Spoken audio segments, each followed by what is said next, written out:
2025년 3월 평양 당사에서 절대 일어날 수 없는 일이 벌어졌습니다. 노동당 조직지도부 과장이었던 한 남성이 새벽 2시 김여정과 군부 간부들이 벌이는 비밀 회의를 목격했습니다. 그 자리에서 들린 김여정의 말은 오빠는 더 이상 정상적인 판단을 할 수 없어 였습니다. 과연 그날 밤 평양에서 무슨 일이 일어났을까요? 구독과 좋아요를 눌러주시면 저 서아에게 큰 힘이 됩니다. 지금부터 이야기 시작합니다. 그날 제가 본 것을 말씀드리면 여러분은 믿지 못하실 겁니다. 저는 박이라고 합니다. 올해 52세이고 평양에서 태어나 평양에서 자란 토박이었습니다. 노동당 조직지도부에서 과장급으로 일하면서 김정은 경호실과 연락 업무를 담당했습니다. 그러니까 말하자면 평양에서도 특권층에 속하는 삶을 살았다고 할 수 있습니다. 우리 집은 평양시 중구역 창정거리에 있었습니다. 고급 아파트 단지로 유명한 곳이죠. 여기에 사는 사람들은 대부분 당 간부나 군 간부들이었습니다. 아침에 창밖을 내다보면 대동강이 흐르는 게 보였고 주체 사상탑도 멀리 보였습니다. 아내는 49세이고 아들은 24세로 김일성 종합대학에서 공부하고 있었고 딸은 21세로 평양음악무용대학에 다니고 있었습니다. 평범한 가정이었죠. 제가 간부라고 하니까 뭔가 대단한 것 같지만 사실은 그저 평범한 아버지였습니다. 매일 아침 7시에 일어나서 아내가 끓여준 강냉이죽을 먹고 출근했습니다. 간부 식당에서 점심을 먹고 저녁엔 집에 와서 가족들과 함께 시간을 보냈습니다. 텔레비전에서 나오는 소식들을 보면서 우리 공화국이 얼마나 잘 살고 있는가에 대해 이야기하곤 했습니다. 하지만 2025년 1월부터 뭔가 이상한 기운이 감돌기 시작했습니다. 경호실에서 오는 지시사항들이 평소와 달랐어요. 더 조심스럽고 더 은밀해졌습니다. 회의도 갑자기 취소되거나 시간이 바뀌는 일이 많아졌고요. 그때만 해도 저는 혹시 미제들이 또 무슨 도발을 준비하는 건 아닌가 하고 생각했습니다. 설마 우리 내부에 문제가 있을 거라고는 상상도 못했거든요. 김정은 동지를 향한 충성심으로 가득했던 그때의 제가 지금 생각해보면 정말 순진했다는 생각이 듭니다. 어느 날 저녁 딸아이가 물어봤습니다. 아버지, 요즘 학교에서도 분위기가 이상해요. 선생님들이 평소보다 더 긴장하고 계시는 것 같아요. 저는 그저 웃으면서 괜찮다. 우리 아버지가 다 알아서 한다고 말했습니다. 하지만 그 다음 날 제가 김정은을 직접 본 순간 모든 것이 바뀌었습니다. 2025년 1월 15일 제 인생에서 가장 충격적인 하루였습니다. 그날 아침 조직 지도부에서 긴급 지시가 내려왔습니다. 김정은 동지께서 현지 지도를 나오신다. 만반의 준비를 갖추라. 저는 경호실과 연락 업무를 담당하고 있었기 때문에 현장에 나가서 사전 점검을 해야 했습니다. 장소는 평양시 대동강구역에 있는 한 공장이었습니다. 김정은 동지께서 신년사에서 말씀하신 인민경제발전 관련해서 현지를 둘러보신다고 했습니다. 저는 다른 간부들과 함께 새벽 5시부터 현장에 나가서 준비했습니다. 오전 10시쯤 검은색 벤츠 차량들이 줄지어 들어왔습니다. 경호원들이 먼저 내리고 그 다음에 김정은이 나왔습니다. 그런데 그때 제가 본 김정은은 TV에서 보던 모습과 완전히 달랐습니다. 우선 걸음걸이가 이상했습니다. 평소 TV에서 보던 것처럼 당당하게 걷는 게 아니라 조심스럽게 마치 다리가 불편한 사람처럼 걸었습니다. 그리고 옆에 의사로 보이는 사람들이 계속 따라다니면서 뭔가를 확인하고 있었어요. 얼굴도 평소와 달랐습니다. TV에서 볼 때는 항상 웃고 있고 건강해 보였는데 그날 본 얼굴은 많이 수척해 보였어요. 눈에도 생기가 없었고 말할 때도 목소리가 평소보다 작았습니다. 가장 충격적이었던 건 공장 라인을 둘러볼 때였습니다. 김정은이 기계 앞에 서 있는데 갑자기 몸이 흔들리면서 옆 경호원에게 기댔어요. 그 순간 주변에 있던 의사들이 재빨리 다가가서 뭔가를 확인했습니다. 저는 그 모습을 20m 떨어진 곳에서 지켜보고 있었는데 정말 믿을 수가 없었습니다. 이게 과연 우리가 아는 그분일까? 하는 생각이 머릿속을 맴돌았어요. 더욱 이상했던 건 다른 간부들의 반응이었습니다. 평소 같으면 김정은 동지가 오시면 모두들 환호하고 박수를 치는데 그날은 다들 조용했어요. 마치 뭔가 알고 있는 것처럼 당황스러워하는 표정들이었습니다. 현지 지도가 끝나고 김정은이 차에 탈 때도 마찬가지였습니다. 경호원 2명이 양쪽에서 부축해서 차에 태웠어요. 평소 같으면 혼자서 당당하게 걸어서 차에 탔는데 말이죠. 그날 저녁 집에 돌아와서도 계속 그 장면이 머릿속에서 떠나지 않았습니다. 아내에게는 말할 수 없었어요. 이런 얘기를 했다가는 큰일 날 수도 있으니까요. 하지만 속으로는 계속 생각했습니다. 왜 이런 모습을 숨기고 있을까? 혹시 건강에 큰 문제가 있는 건 아닐까? 그리고 며칠 후 더 충격적인 일들이 벌어지기 시작했습니다. 김정은의 이상한 모습을 본 이후 평양 전체의 분위기가 달라지기 시작했습니다. 우선 가장 먼저 눈에 띈 건 회의 일정들이었습니다. 평소 같으면 일주일 전에 미리 공지되던 당 간부 회의들이 갑자기 취소되거나 몇 시간 전에 급작스럽게 소집되는 일이 잦아졌어요. 저희 조직 지도부에서도 왜 이렇게 자꾸 바뀌는 거냐고 서로 수군거렸습니다. 더 이상했던 건 경호실에서 오는 지시사항들이었습니다. 평소에는 김정은 동지의 일정이라고 구체적으로 알려줬는데 1월 말부터는 최고 지도자 관련 업무라는 애매한 표현으로 바뀌었어요. 그리고 보고서도 훨씬 더 조심스럽게 작성하라는 지시가 내려왔습니다. 2월에 들어서면서는 더욱 이상한 일들이 벌어졌습니다. 김여정의 활동이 갑자기 늘어났어요. 평소에는 가끔씩만 공개 활동을 했는데 2월부터는 거의 매주 어디선가 모습을 드러냈습니다. 외교 관련 회의, 선전선동 관련 지시, 심지어 군사 관련 현지 지도까지 나갔어요. 그리고 최룡해의 움직임도 심상치 않았습니다. 최룡해는 원래 김정은과 가까운 사이로 알려져 있었는데 2월 중순쯤부터는 김여정과 자주 만나는 모습이 목격됐어요. 당사 내부에서도 두 분이 무슨 중요한 일을 협의하시는 것 같다는 소문이 돌기 시작했습니다. 더욱 걱정스러웠던 건 군부의 동향이었습니다. 평소에는 군 간부들이 당사에 오는 일이 별로 없었는데 2월부터는 자주 보이기 시작했어요.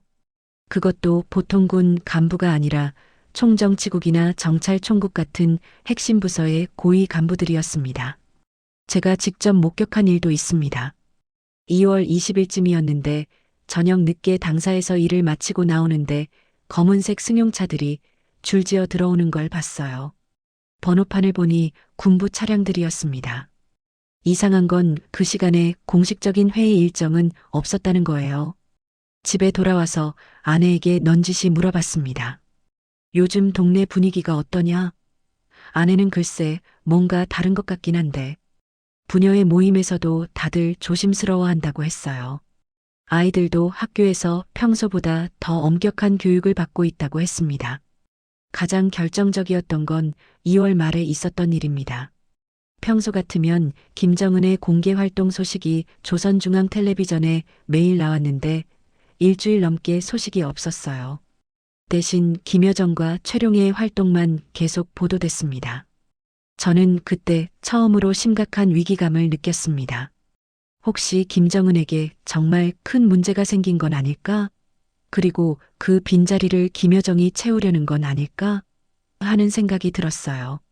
하지만 더 충격적인 건 그 다음이었습니다. 3월 2일 새벽 저는 평생 잊을 수 없는 장면을 목격하게 됩니다. 2025년 3월 2일 새벽 2시 저는 그 현장을 봤습니다. 그날 밤 저는 당사에서 야근을 하고 있었습니다. 다음 날 있을 중요한 회의 준비 때문에 밤늦게까지 남아 있어야 했거든요. 조직 지도부 사무실은 당사 3층에 있었는데 거기서 창밖을 내다보면 당사 앞 광장이 한눈에 보였습니다. 새벽 1시쯤 되었을 때 갑자기 검은색 승용차들이 하나둘씩 당사 앞에 나타나기 시작했어요. 처음에는 야근하는 다른 간부들이 늦게 가는구나 하고 생각했습니다. 하지만 차량 숫자가 점점 많아지더니 결국 광장 전체가 차들로 가득 찼어요. 1시 30분쯤 군용차들이 나타났습니다. 트럭 여러 대에서 군인들이 우르르 내렸어요. 그런데 이상한 건 그들이 당사를 지키는 게 아니라 당사를 둘러싸고 있다는 점이었습니다. 마치 당사 안에 있는 사람들을 가두려는 것 같았어요. 그때 저는 뭔가 심상치 않다는 걸 깨달았습니다. 이 시정각 당사 1층에서 큰 소리가 들려왔습니다. 고함 치는 소리, 책상 치는 소리, 발걸음 소리. 저는 몰래 복도로 나가서 1층으로 내려가 봤어요. 거기서 제가 본 것은 김여정과 최룡해가 큰 소리로 다투고 있는 모습이었습니다. 김여정이 소리쳤습니다. 형님은 더 이상 정상적인 판단을 할 수 없는 상태야. 우리가 나서지 않으면 공화국이 위험해진다고. 최룡해는 그래도 이건 아니다. 아직 시기상조다라고 맞섰어요. 그 순간 회의실 문이 열리면서 군인들이 들어왔습니다. 정찰 총국 소장으로 보이는 사람이 앞장서서 들어오더니 결정이 났다. 지금부터 비상체제로 들어간다고 선언했어요. 최룡해가 잠깐 이건 논의가 더 필요한 사안이다라고 말했지만 김여정은 이미 늦었어. 더 이상 기다릴 수 없다고 단호하게 말했습니다. 그리고 군인들에게 뭔가 지시를 했어요. 갑자기 다른 군인들이 들어와서 회의실에 있던 몇몇 간부들을 끌고 나가기 시작했습니다. 김정은 동지에게 충성한다고 외치는 간부들도 있었지만 아무도 막지 못했어요. 저는 그 광경을 3층 계단에서 몰래 내려다보고 있었는데 온몸이 떨렸습니다. 이게 정말 일어나고 있는 일인가? 쿠데타가 벌어지고 있는 건가? 과연 누가 진짜 권력을 잡게 될까요? 새벽 3시가 되자 상황이 어느 정도 정리된 것 같았어요. 김여정이 중심이 되어서 새로운 지시사항들을 내리기 시작했고 군부 간부들이 그에 따라 움직이고 있었습니다. 저는 그 순간 깨달았습니다. 이 상황에서 제가 살아남으려면, 아니 가족들을 지키려면 이곳을 떠나야 한다고. 더 이상 이 체제 안에서는 안전할 수 없다고 말이에요. 이 순간 저는 평생 중 가장 큰 결단을 내려야 했습니다.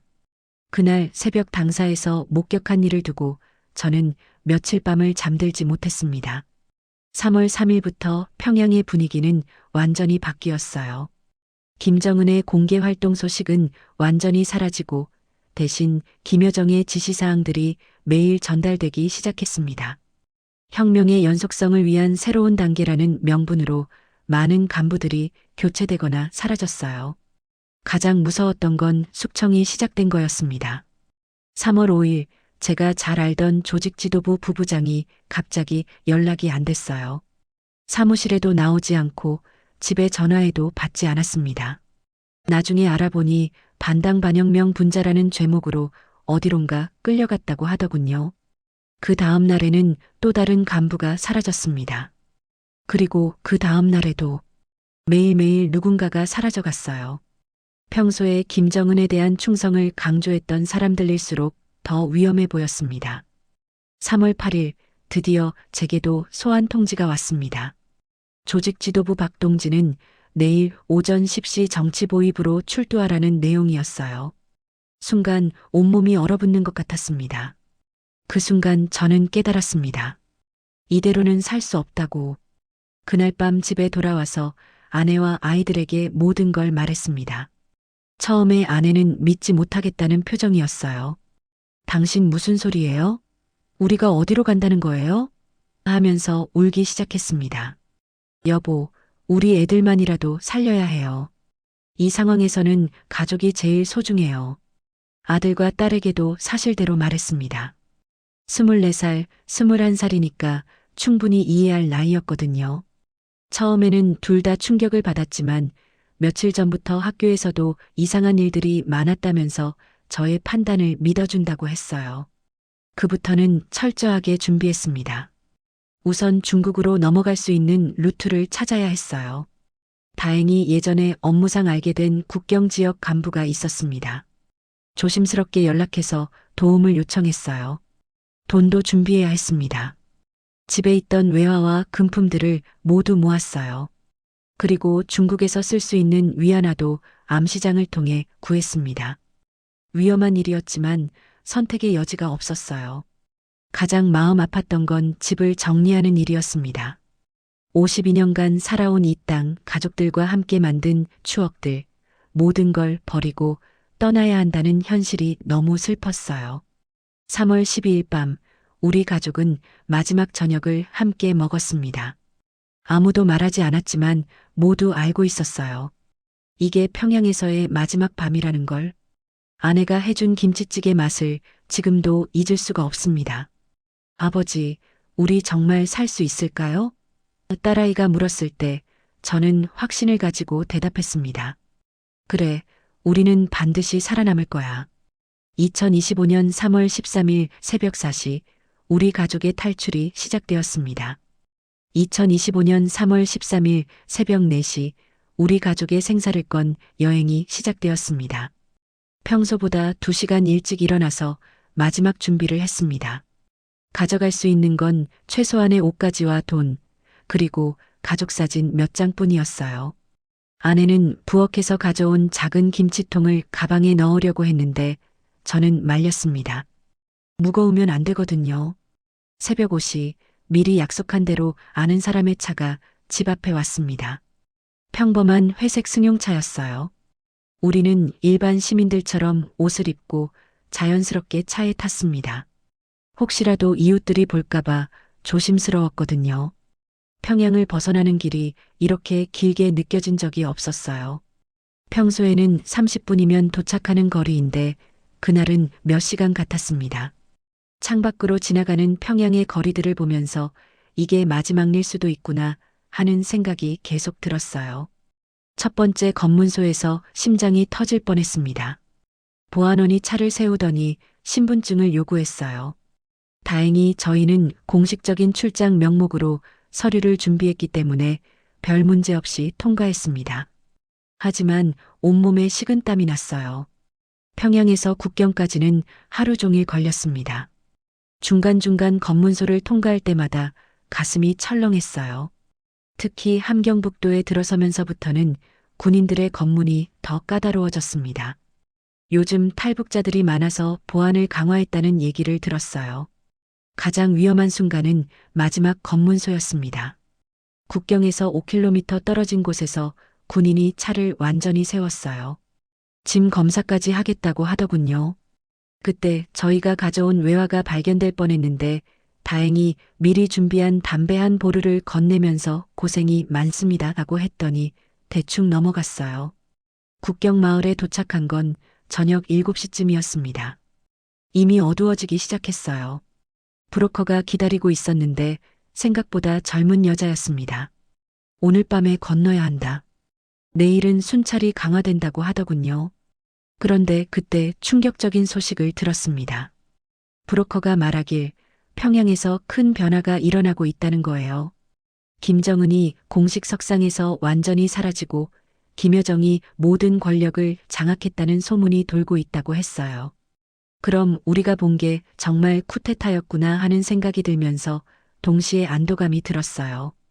우리가 떠난 게 정말 잘한 일이었다는 확신이 섰거든요. 밤 10시 드디어 두만강을 건널 때가 왔습니다. 3월 중순이라 강물이 완전히 얼지는 않았지만 물이 차가웠어요. 브로커가 조용히 절대 소리 내지 말라고 했습니다. 가족 4명이 손을 잡고 강을 건넜습니다. 강 중간쯤 왔을 때 순찰대 불빛이 보였어요. 우리는 재빨리 엎드려서 숨을 죽이고 기다렸습니다. 딸아이가 너무 무서워서 떨고 있었는데 아들이 꼭 안아주면서 달래주더군요. 10분 정도 지나서 불빛이 사라진 후 우리는 다시 강을 건넜습니다. 마침내 중국 땅에 발을 디뎠을 때의 그 감정을 어떻게 표현해야 할지 모르겠어요. 하지만 진짜 시험은 이제부터였습니다. 중국 땅에 발을 디딘 순간 자유를 얻었다고 생각했는데 그건 큰 착각이었습니다. 브로커가 우리를 데려간 곳은 연변 조선족 자치주의 작은 마을이었어요. 조선족 할머니 한 분이 운영하는 작은 민박집이었습니다. 여기서 며칠만 숨어 있으라. 중국 공안들도 요즘 단속이 심하다고 하더군요. 그 할머니는 정말 고마운 분이었어요. 70세가 넘으셨는데 우리를 친자식처럼 돌봐주셨습니다. 같은 핏줄이니까 도와야지라고 하시면서 따뜻한 밥을 해주시고 옷도 빌려주셨어요. 그때 처음으로 안도감을 느꼈습니다. 하지만 며칠 후 충격적인 소식을 듣게 되었어요. 할머니가 인터넷을 통해 북한 소식을 찾아보시더니 갑자기 얼굴이 하얘지면서 저희를 부르시는 거예요. 김정은이 완전히 사라졌다고 나와 있어요. 한국 언론에서 보도한 내용이었는데 3월 15일부터 김정은의 공개 활동이 완전히 중단되었고 김여정이 사실상 모든 권력을 장악했다는 거였어요. 심지어 군부 일부에서는 김여정을 새로운 지도자로 추대하는 움직임이 있다는 소식도 있었습니다. 저희가 목격한 그 새벽의 일이 정말 쿠데타였다는 게 확인된 순간이었어요. 그리고 제가 정치보위부에 소환되지 않고 탈출한 게 얼마나 다행인지 깨달았습니다. 아마 하루만 늦었어도 우리 가족은 더 무서운 소식도 있었어요. 평양에서 대규모 숙청이 진행되고 있다는 거였어요. 김정은에게 충성했던 간부들이 줄줄이 사라지고 있다고 했습니다. 제 동료들 중에도 몇 명의 이름이 반영명 분자로 언급되어 있었어요. 아내가 그 소식을 듣고 울기 시작했습니다. 우리가 정말 목숨을 건지고 나온 거구나 하면서요. 아이들도 충격을 받았지만 동시에 아버지의 판단이 옳았다는 걸 확신하게 되었다고 했어요. 하지만 중국에서의 생활도 쉽지 않았습니다. 신분증이 없으니까 제대로 된 일을 할 수도 없었고 항상 공안들 단속을 피해 다녀야 했어요. 조선족 할머니는 여기 오래 있으면 위험하다. 빨리 한국으로 가는 게 좋겠다고 조언해 주셨습니다. 그때 정말 고마웠던 건 한국 선교사님들의 도움이었어요. 조선족 할머니 소개로 만난 목사님이 하나님의 뜻이라며 우리를 적극 도와주셨습니다. 동남아시아를 거쳐서 한국으로 가는 루트를 마련해 주신다고 하셨어요. 3월 25일 중국에서 10일을 보낸 후 우리는 다시 이동을 시작했습니다. 목사님이 연결해 주신 브로커를 통해 라오스로 향하는 여행길에 올랐어요. 가짜 신분증을 만들어 주셨는데 중국 조선족으로 되어 있었습니다. 기차를 타고 남쪽으로 내려가면서 창밖 풍경을 보니 감회가 새로웠어요. 북한에 있을 때는 상상도 못했던 자유로운 여행을 하고 있다는 게 믿어지지 않았거든요. 라오스 국경에 거의 다 왔을 때 마지막으로 북한 소식을 확인했는데 또 충격적인 뉴스가 있었어요. 김정은의 건강 이상설이 공식적으로 제기되고 김여정이 임시체제를 선언했다는 거였습니다. 이제 정말 한국으로 가면 되겠구나 하는 희망이 보이기 시작했습니다. 2025년 4월 3일 드디어 한국 땅을 밟았습니다. 라오스를 거쳐 태국까지 가는 길이 험난했지만 목사님들과 브로커들의 도움으로 무사히 한국 영사관에 도착할 수 있었어요. 영사관 직원분들이 따뜻하게 맞아주시면서 고생 많으셨습니다라고 했을 때 정말 눈물이 났습니다. 인천공항에 도착했을 때의 그 감격을 어떻게 표현할까요? 52년간 북한에서 살면서 상상도 못했던 자유로운 하늘이 저희를 맞아주었어요. 공항에서 처음 본 24시간 편의점, 자동 판매기, 무료 와이파이. 모든 게 신기하고 놀라웠습니다. 하나원에서의 3개월은 새로운 세상에 적응하는 시간이었어요. 한국 사회에 대해 배우고 새로운 언어 표현들을 익히고 무엇보다 자유가 무엇인지 천천히 깨달아가는 시간이었습니다. 말투가 달라서 어색하기도 했지만 그래도 같은 민족이니까 금세 적응할 수 있었어요. 가장 충격적이었던 건 마트에서 장을 볼 때였어요. 온갖 음식들이 넘쳐나는 걸 보고 아내와 함께 울었습니다. 북한에서 굶주리는 사람들을 생각하니까 마음이 아프다면서요. 그때 처음으로 자유의 진짜 의미를 깨달았어요. 한국에 와서 인터넷으로 북한 소식을 찾아보는 게 일상이 되었어요. 4월 중순쯤 김여정이 공식적으로 국무위원장 권한대행을 선언했다는 뉴스를 봤습니다. 김정은은 건강상 이유로 일시 요양 중이라고 발표했지만 사실상 권력에서 물러났다는 분석이 많았어요. 국정원에서 면담을 요청했을 때 저는 흔쾌히 응했습니다. 제가 목격한 그 새벽의 일들, 김정은의 실제 모습, 권력 투쟁의 현장을 상세히 증언했어요. 담당 직원이 매우 중요한 정보라고 하면서 감사 인사를 전해주더군요. 지금 저희 가족은 경기도 한 도시에서 새로운 삶을 시작했습니다. 아들은 한국 대학교 편입을 준비하고 있고, 딸은 음악을 계속 공부하고 싶다고 해요. 아내는 한국 음식 만드는 법을 배우면서 즐거워하고 있습니다. 물론 그리운 게 많아요. 북에 둔 형제들, 어릴 적 뛰어놀던 대동강변, 어머니가 해주시던 평양냉면. 하지만 후회는 없습니다. 자유가 얼마나 소중한 건지 이제 알거든요. 요즘 가장 마음 아픈 건 북에 남아있는 사람들 걱정이에요. 김여정 체제에서 더 강한 통제와 감시가 시작됐다는 소식을 듣고 있어요. 평범한 주민들의 삶이 더 어려워지고 있다고 합니다. 그래서 저는 이런 증언을 하게 된 거예요. 북한 내부의 진실을 알려서 하루빨리 그 땅에 자유가 오기를 바라는 마음에서요. 더 많은 사람들이 진실을 알아야 변화가 올 수 있다고 생각해요. 우리 세대의 통일을 볼 수 있을까요? 저는 믿고 있습니다. 언젠가는 분단의 아픔이 치유되고 하나된 민족으로 다시 만날 날이 올 거라고. 그때까지 저는 한국에서 자유롭게 살면서 북한 동포들을 위해 할 수 있는 일들을 찾아 하겠습니다. 마지막으로 도와주신 모든 분들께 감사드립니다. 조선족 할머니, 한국 목사님들, 브로커들, 영사관 직원분들, 하나원 선생님들, 여러분 덕분에 저희 가족이 새 생명을 얻을 수 있었어요. 자유는 공짜가 아닙니다. 지켜야 할 소중한 가치입니다. 오늘도 저는 한국의 자유로운 하늘 아래서 가족과 함께 평범하지만 행복한 하루를 보내고 있습니다. 이것이 바로 제가 그토록 원했던 삶이에요.